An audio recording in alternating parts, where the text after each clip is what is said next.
Capcom has been on a generational run with all the games they have been putting out, and Pragmata also falls under this as being an extremely unique game that brings a lot to the table. So huge thanks to Capcom for sending out a review key so I could give you a breakdown of pretty much how this game is going to go for you and if this is something you should pick up.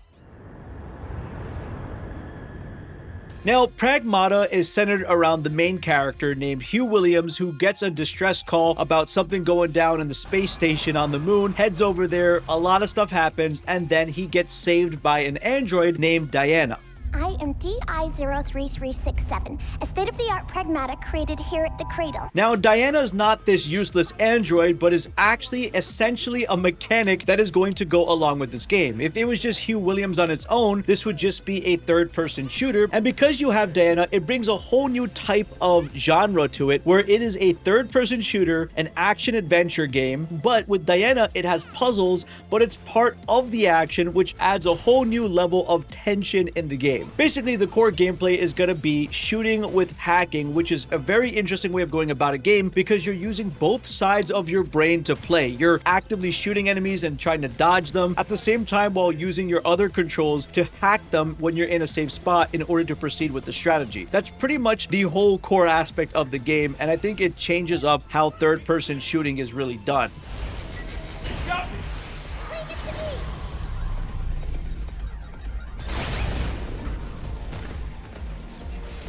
Now, does the combat get stale? In my opinion, it doesn't, because once you've mastered how to take down a certain type of enemy, the game consistently introduces different types of enemies that you're going to face non-stop throughout the entire game, which has you adapt your strategy to how to take it down. I've also come across superior versions of certain enemies, like these basic robots you find at the beginning of the game. I saw a red version pop up, and then these other scary big robots. There was a red version, which was a lot more difficult, and believe it or not, even bosses that I fought once that was a boss battle ended up being an enemy that I had to fight later on in the game. It's very interesting. So enemy variety is pretty good. I had no problem with it. Neutralize us? Looks like we're gonna have to fight our way through. Get ready. Now let's talk about the game. The game isn't a giant open world area. In fact, there are different stages that have their own themes in the game, and they all come with their own types of unique enemies associated with the area. Now, the main area of the game is going to be known as the shelter. The shelter is a place where you're going to be able to do all your upgrades, unlock abilities, adjust your loadouts. There's also going to be options to upgrade your suits, your primary unit, upgrade your guns, and get different types of hacking. Now, one thing I do like about this game, it isn't a very hardcore game. The enemies are difficult sometimes. I was playing on the normal way of playing the game, not the easy mode, and I did die a couple of times. But what I do like about the game is that it feels like there are zero consequences to it. What I mean by this is that when you die, you just respawn at the shelter, where you can then decide to upgrade your guns and upgrade your abilities, your equipment, or it can be totally up to you if you want to make the game much more difficult. You don't have to do any upgrades and play at the lowest level possible, because I know people like doing those challenging runs, and it's cool that the game offers you the option of doing it. I think when games provide options, it makes it a lot more fun. Now, throughout the game, you're going to find things known as cabin coins, and this android that you can interact with in the shelter is going to accept them, and you have this bingo-like game where you select certain things, you'll get new hacking modules, you'll get different outfit upgrades for Hugh and for Diana, which is pretty cool. It's a different thing, so you can look around, find these collectibles, explore the entire areas, and do these upgrades here. But yeah, I just wanted to talk about that. And you also have the option to have a jukebox here and to take a look at all the bots in the area. It unlocks a lot of stuff. There's so many different systems in the shelter, and it's definitely something that you want to consistently keep coming back to and upgrading and checking out.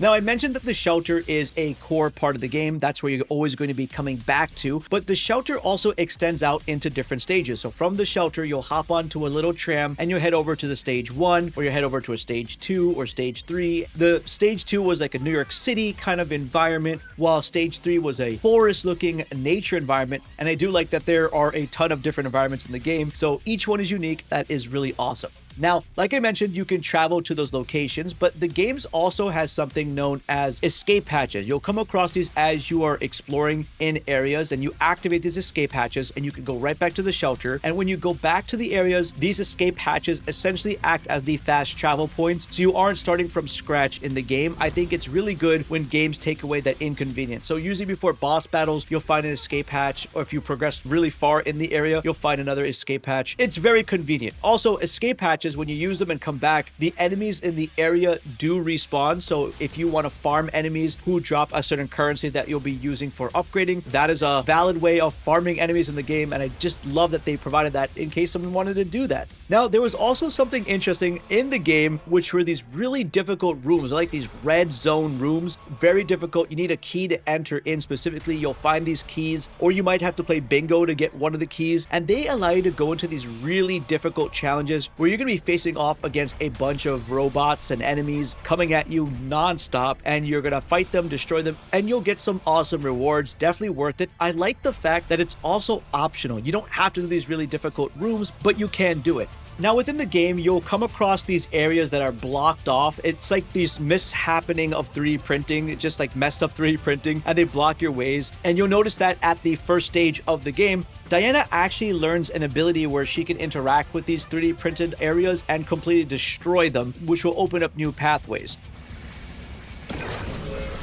Now, something cool about going back to all the areas in the game and revisiting the stages is that they have a little percentage showing if you've done all the collectibles and collected everything within the area. And I like that because if you learn an ability from another stage, you can come back to a previous stage and break down items there and explore and grab more things, showing you your percentage of completion of an area. This game honestly gives you the motivation to go back and explore previous areas that you have completed. I've also come across these little objects that you shoot. They're collectibles. It kind of reminds me of the little Raccoon City bobbleheads from Resident Evil that you collect. That's cool that they put that in the game. So collectibles, upgrades, finding things you haven't discovered in previous areas. There's a lot when it comes to exploration. The environments are gorgeous, as I mentioned. And something I didn't really point out, though, is that the last time I felt this lonely space exploration was Dead Space, which is really long ago. It's not necessarily a horror game like Dead Space, but the anticipation of what enemies can pop at you, especially these giant, creepy, big human-like robots, they scared me a little bit. There's some interesting little jumps here and there. Not too horror. It threw me back a little bit to the Dead Space days, and I feel like this game kind of fills that gap.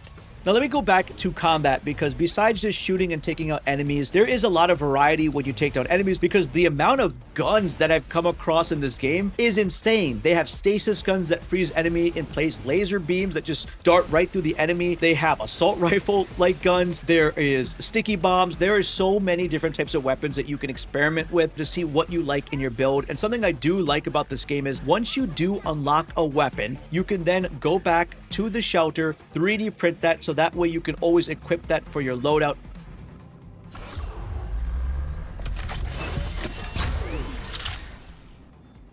And then go right back into the stage. So a lot of guns, a lot of different strategies that you can come up with. I'm pretty sure there's going to be a crazy broken meta that someone will figure out that this takes down all the enemies with. So I think it's really cool. Also, hacking nodes. Let's talk about hacking nodes, because as you're hacking enemies with Diana, there's a lot going on here. There's different nodes all over the place. They have some where you can just completely do defense breaking on enemies. They have ones where if you hit the certain node, it'll cause all the enemies to be hacked at the exact same time. One of my favorite ones I came across was the confusion one. The confusion one, when you pick it up, is it makes the enemies attack each other, so you could deal with a lot of enemies at the same time. So when it comes to variety with even hacking, a lot of customization, and I think that makes it fun. Now, if you're wondering about how long the game is, the game averages around the same time almost as Resident Evil 9, so about a 16 to 17 hours experience. Story is basically you unraveling the mystery of what's going on in the moon base and how you can get back to planet Earth. There are a lot of twists and turns that you probably won't even expect in this game, which I think is fun. The way the story is set up is really cool. I think it'll keep you wanting to play the game to see what's going to happen next. And in my opinion, I think that's something that very few games have these days. Resident Evil was able to accomplish that with making me want to play to find out what's happening. Expedition 33 also made me want to play the game to see what's going on. So I think when stories have that, I have to play to find out what's happening, and you really want to play versus you're being forced to play the game, I think that's where this game stands out. So if you do like space games and you want a great story and want to try a completely different approach to third-person shooting when it comes to puzzle solving and hacking at the same time, I definitely think that you should pick up this game. It is absolutely phenomenal. Honestly, a breath of fresh air when it comes to the third-person shooter genre, and it takes space gameplay to a different level. And I love how the game does have a certain amount of difficulty to it where you do have to master how to beat enemies and plan your strategies around the types of enemies you face. Customization, definitely a plus. So if you want to pick up this game, I say go for it. This got my thumbs up. I'm probably going to do another playthrough of it. So let me know your thoughts on Pragmata. What do you think of this game? Is this something you're going to pick up? And I will see you in the next video.